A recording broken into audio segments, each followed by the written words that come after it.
We're pleased to welcome to the program Binghamton University Provost Donald Nieman for an update on the work toward developing the new home for the Decker School of Nursing in Johnson City. Good morning.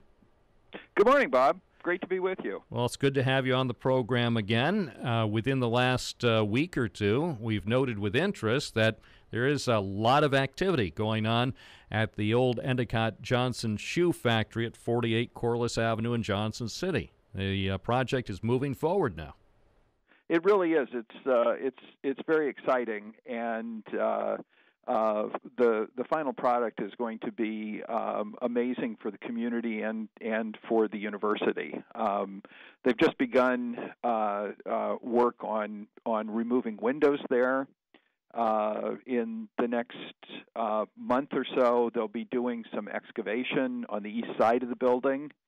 Because we're actually going to do a build-out on the building that will give us considerable space for additional classrooms and facilities on the first floor of the building.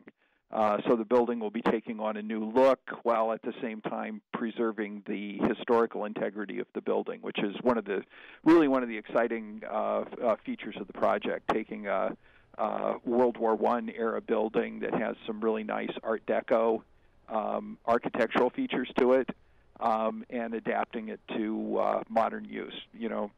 Retaining a little bit of the history of the area while looking forward to the future.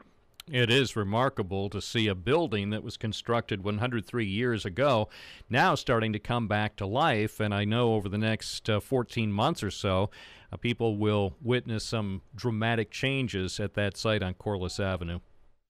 They certainly will. And what they'll see on the outside will be pretty remarkable. And there are still people in our community who actually worked in that building, and I know that they'll be really excited to see the building come back to life. What people see on the outside will be terrific, but what's going to go on the inside is going to be even more special.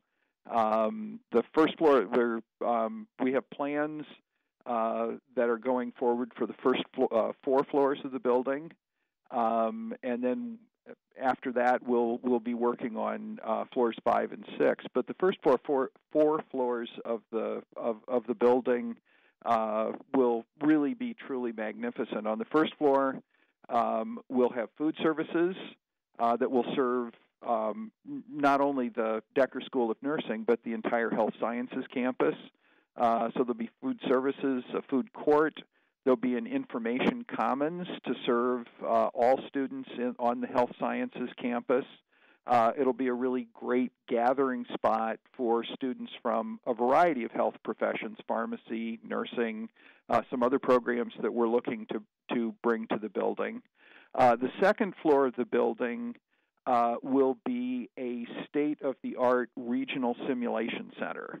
This is an area where students and also professionals doing professional education can work with mannequins to simulate health situations. It's a great training device, a great professional development device, and we'll not only be serving our own students, but we'll be serving professionals throughout the region. And the Decker Foundation has been very, very generous in supporting our efforts with this new regional simulation center. And then on the third and fourth floors, we will have offices for faculty and staff, conference rooms, a variety of other facilities to serve the Decker School of Nursing programs. Speaking with Binghamton University Provost Donald Nieman about the dramatic changes that are happening in the heart of Johnson City along what I refer to as the Corliss Corridor. So much is going on as the Health Sciences Center project moves forward. Of course, less than a year ago, we saw the opening of the brand new building for the School of Pharmacy. Yeah, absolutely. And, when you go into that building, and I know many people in our community have been in the building, it is truly a state-of-the-art facility. There are very few pharmacy facilities in the United States that can compare with what we've been able to create on Corliss Avenue. It's been really thrilling for the students. We recruited our first class more than a year ago, and they did their first year on the Vestal campus. And of course, we have wonderful facilities here, but for them to move into their own state-of-the-art facility has been really thrilling for them. It's really helped us as we've recruited students for our third class, which we're doing now. And the research labs that we have in the facilities, the teaching spaces, the simulation spaces that we have there, the skills lab that we've been able to create in the pharmacy building is really wonderful. And one of the spin-offs of that is that I believe at this point the School of Pharmacy has generated something like $4 million in federal research funds.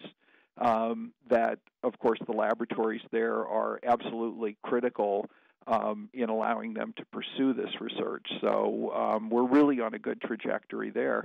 And interestingly enough, we're currently working, you look at the building and it looks like it's all finished and it's beautiful, but there's work going on currently in the basement of the building. That was unfinished when we opened the school. But we are finishing the basement, which will serve for university police, information technology, and environmental health and safety. And those facilities will serve, not just the pharmacy building, but will serve the entire health sciences campus. Because really, we're creating a second campus in Johnson City. And still to come. And design work is underway for what has been described as a $15 million research and development building that would be constructed between the pharmacy school building and the soon-to-be new home for the School of Nursing. So yet another piece of the massive project for this new campus in Johnson City will be getting underway probably in the next couple of years. Actually, we are completing design on the R&D facility now, and we hope to have construction begin sometime this summer.